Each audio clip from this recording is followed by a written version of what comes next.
Alright, good morning, good afternoon, and good evening. Basahin ko lang tong isang magandang quotes na to. Sacrifice comes before success. Okay, so sa buhay natin, maraming darating na struggle, sakripisyo, pagsubok, challenge, rejection, depression, anxiety, at marami pang iba. Pero one thing for sure dyan, based on my own experience, hinuhulma lang tayo ni Lord para tumibay pa tayo sa mga parating na pagsubok or parating na challenges. Pero by the end of the day, lahat ng pinapangarap mo, once na ginawan mo talaga or nag-take action ka talaga, is makukuha at makukuha mo. So, saan pa't pupunta yon? Doon at mapupunta rin naman yon. So, just be patient, trust the process, and never give up. Alright, so this time, kaya nga habang nasa full-time job ako, tumingin ako ng iba't ibang opportunity na pwede kong isabay habang nasa full-time job.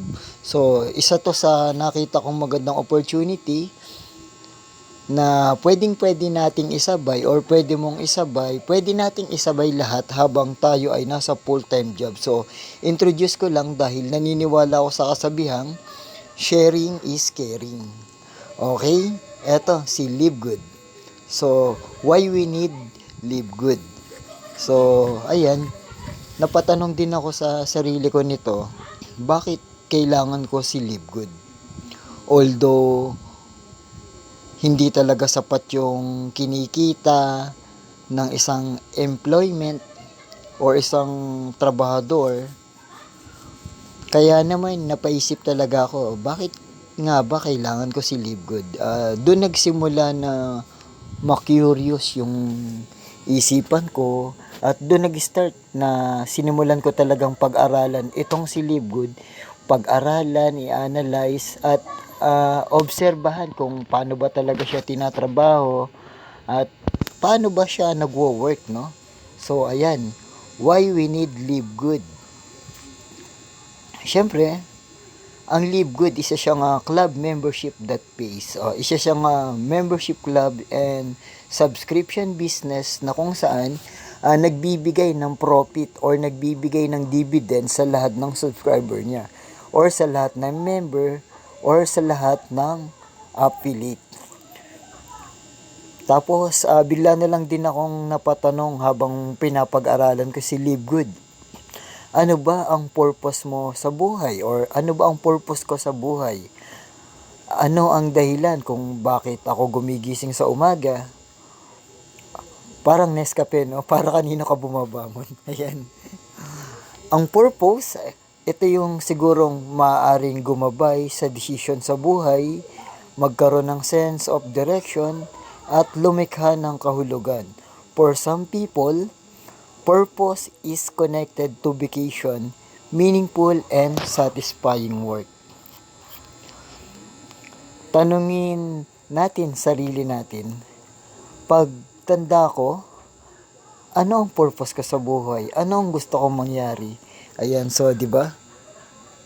Minsan talaga once na dumadating sa point or nabo-burnout ka na sa tipong paulit-ulit na nangyayari sa buhay mo, hindi talaga may iwasan na eto, mapapatanong ka talaga sa sarili mo.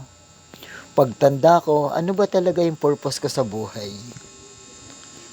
And then, base rin kay Google or CNN, 51% Filipino families self-rated as poor. So, talagang kailangan talaga natin ditong humanap ng extra pagkakakitaan. Huwag tayong umasa sa kinsenas katapusan, buwan ng sahod. Huwag tayong umasa sa iisang income lang na pumapasok. So, kailangan, habang tayo ay nasa full-time job, tumingin na talaga tayo ng iba't ibang opportunity na kung saan habang nasa full-time job ka, pwede mong gawin kahit extra time na meron kang bakante, part-time job, pwede natin gawing side hustle. So kaya ayun, napakaganda talaga nito ni Live Good. On your 40s, o yan, o di ba? Sa edad mong 40 or sa edad mong 40, ano ba ang nasa isip mo? Magtrabaho ba sa ibang bansa o mag-OFW o di naman kaya ay mag-online business kasama yung pamilya? So, ikaw na rin yung sasagot nito or tayo pa rin talaga yung sasagot nito. Ano ba yung gusto nating maging? Or ano ba yung gusto nating gawin sa edad natin na 40, sa edad nating 40 years old? Gusto ba nating mag-abroad at mapalayo sa mga pamilya natin, mapalayo sa mga kamag-anak natin, or mag-online business kasama ang pamilya? Ito nga yung ini-introduce natin, si Live Good. So, napakaganda talaga nitong opportunity na to. Ay, excuse me. Sa edad natin na 60, kayod pa din ba para sa pamilya? Kasi yung 60, ito yung edad na senior citizen na, umaasa pa rin tayo sa pamilya natin. So, masakit sa part natin. So, ang maganda kasi dito, eto, syempre, sa edad mong 60, nagre-relax ka na instead na nagtatrabaho ka pa at instead na umaasa ka sa pamilya mo, kamag-anak mo na bibigyan ka ng financial, aabutan ka ng kahit magkano. Tapos, aasa ka pa sa SSS kasi nga 60, pensyonado na to, pero magkano lang naman. Unlike na may business ka nang kumikita, ayan, instead na nagtatrabaho ka pa, kumakahit ka pa sa pamilya, eto na, nagre-relax ka na kasama ang pamilya. Sa edad mong 70, halimbawa, umabot na tayo ng 70, sana umabot tayo ng 70, o instead na umaasa tayo sa ayuda, so mas magandang tayo ang namimigay ng ayuda para sa iba't ibang pamilya. Kasi nga, tulong ni Live Good, once na mabuo mo na yung organization mo dyan kay Live Good, based on my own study, talagang kahit yung pangarap ng kapitbahay mo, even yung pangarap ng pamilya mo, is maibibigay mo. Kasi when it comes sa kitaan or sa financial, malaki talaga yung kitaan dito kay Live Good. Once na na-master mo lang siya kung paano ba siya talaga tinatrabaho. On your 80, ayan. So, yung 80 na to, medyo mahirap na tong maabot, no? Pero hopefully, maabot natin to. Eto, sa edad nating 80, gusto mo bang titira tayo sa home for the agent or titira tayo sa dream of the age? Ayan. So, nasa sa atin pa rin talaga kung ano yung gusto nating maging. So, kasi ang labanan talaga dito is mindset, no? Kung ano yung palagi mong iniisip, ayun ang magiging reality. Kasi, kung ano yung iniisip natin, ano yun tawag dito, basta kung ano yung iniisip natin, parang ayun ang pwedeng mangyari. Kasi parang law of attraction, kung ano yung iniisip mo, ayun talaga yung magiging magkakatotoo. Kung iniisip mo puro problema talaga yung mangyayari. Pero kung ang iniisip mo is puro positive, puro pagiging successful, kaginhawaan sa buhay, ayun ang mangyayari at mangyayari talaga pa. Totoo kasi yung tinatawag na law of attraction. Okay, excuse me. O yan, basta balikan natin sa edad natin na 80, ano ba yung gusto natin? Titira tayo sa home for the agent or titira sa dream of the age? O ayan, so tayo na lang yung mamili dito or ako na lang yung mamili kung ano yung gusto natin dyan pag edad natin ng 80 years old. So, preparation is the key. Alright, so ayan nga, yung maganda dito, kailangan talaga nating mag-prepare para sa mga parating na mga hindi inaasahan is lagi tayong handa dapat. Kasi ayun talaga yung susi. Kaya nga, preparation is the key. Okay, that's why Live Good is created. If you're financially stable, let's be the channel of the blessing. So, Ito nga yung maganda dito kasi naniniwala din ako dito na sharing is caring. Kaya so, eto, sinashare ko talaga tong video na to, itong mini slide na ginawa ko. Although, disclaimer lang, hindi po talaga ako magaling pagdating sa mga networking or MLM business company or direct selling. Although, nasa sales din naman ako. Pero isa kasi si Livegood sa talagang pumukaw ng atensyon ko para pag-aralan siya, panoorin siya, gawan siya ng mga upload na video based on my own sa napapanood, sa mga na-adapt sa mga training. Okay, Livegood launch December 2022. So, etong si Livegood is address siya sa 1201 Jupiter Park Drive, Unit 5, Jupiter, Florida. Ayan, USA. So, international to si Livegood. So, kung papansinin natin siya, di-launch lang siya last December 2022. So, napaka bata or nasa pioneering stage pa lang to si Livegood.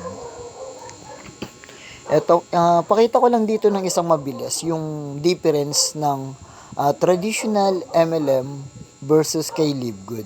Sa traditional MLM kasi, so ayan, may pag bumili ka or pag nag-join ka, may force product to sell. So, obligado ka kaagad bumili. Tapos, obligado kang mag-invite, obligado kang magbenta, kasi ito yung tinatawag na traditional na networking. So, kay Livegood naman, enjoy club membership deal. Kay Livegood, isa siyang membership clubs na nagbibigay ng dividend, nagbibigay ng profit sa lahat ng kanyang affiliate, sa lahat ng kanyang membership, sa lahat ng kanyang subscriber, sa lahat ng kanyang member. Tapos, hindi mo kailangan magbenta-benta, hindi mo kailangan mag-invite-invite, hindi mo kailangan mag-recruit-recruit. As long na nakasubscribe ka lang monthly and continuous na nagbabayad ng $9.95 or 600 pesos sa pera natin sa Pilipinas, kasi nga isa siyang club membership that pays at the same time subscription business. Livegood is a club membership that pays. Ito nga yung sinasabi ko. So si Livegood lang ang subscription business at the same time membership clubs na nagbabayad. Siya lang ang kauna-unahang subscription business na nagbibigay ng dividend at profit. So ayan yung talaga namang kakaiba at very unique sa kanilang compensation plan na wala sa ibang MLM business, wala ibang networking company. So, unique talaga ang tinatawag na marketing plan ni Livegood. How to subscribe in Livegood? It's very easy. Ayan. Get my referral link. Yung referral link, makikita nyo yan sa livegoodtour.com. Tapos, username. Pwede ka nang mag-enroll dyan. So, magsa-sign in ka lang dyan, ilalagay mo lang yung pangalan mo, and then, complete name, tapos yung pinakang email address mo.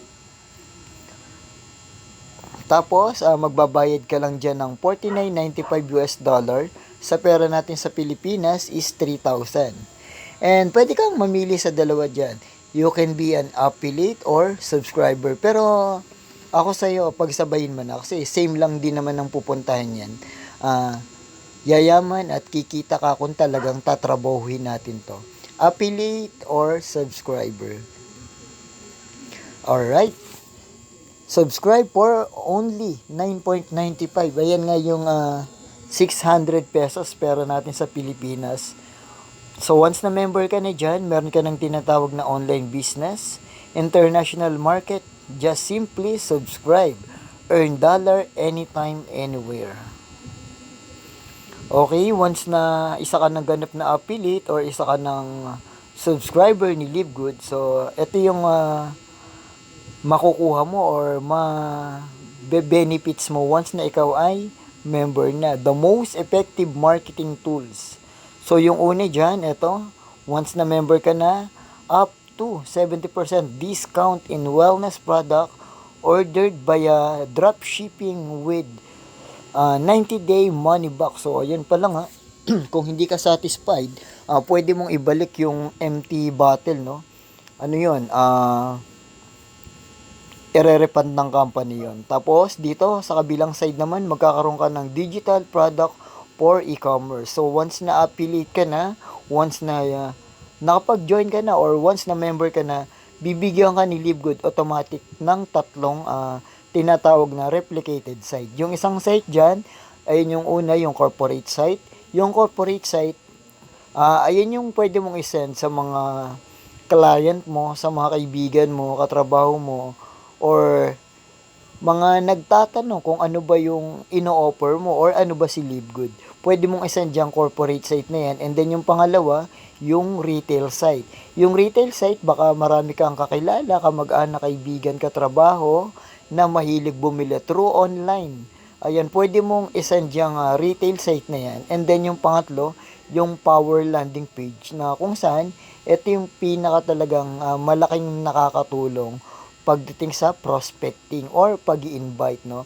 Kasi yung power landing page na yan, once na clinic ng client mo or ng ini-invite mo, and then nag-sign up na sila dyan, mapapanood nila, I think mga 5 minutes, no?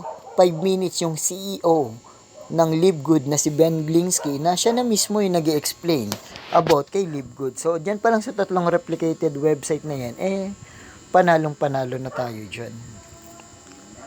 Alright? So, yun lang. Maraming salamat.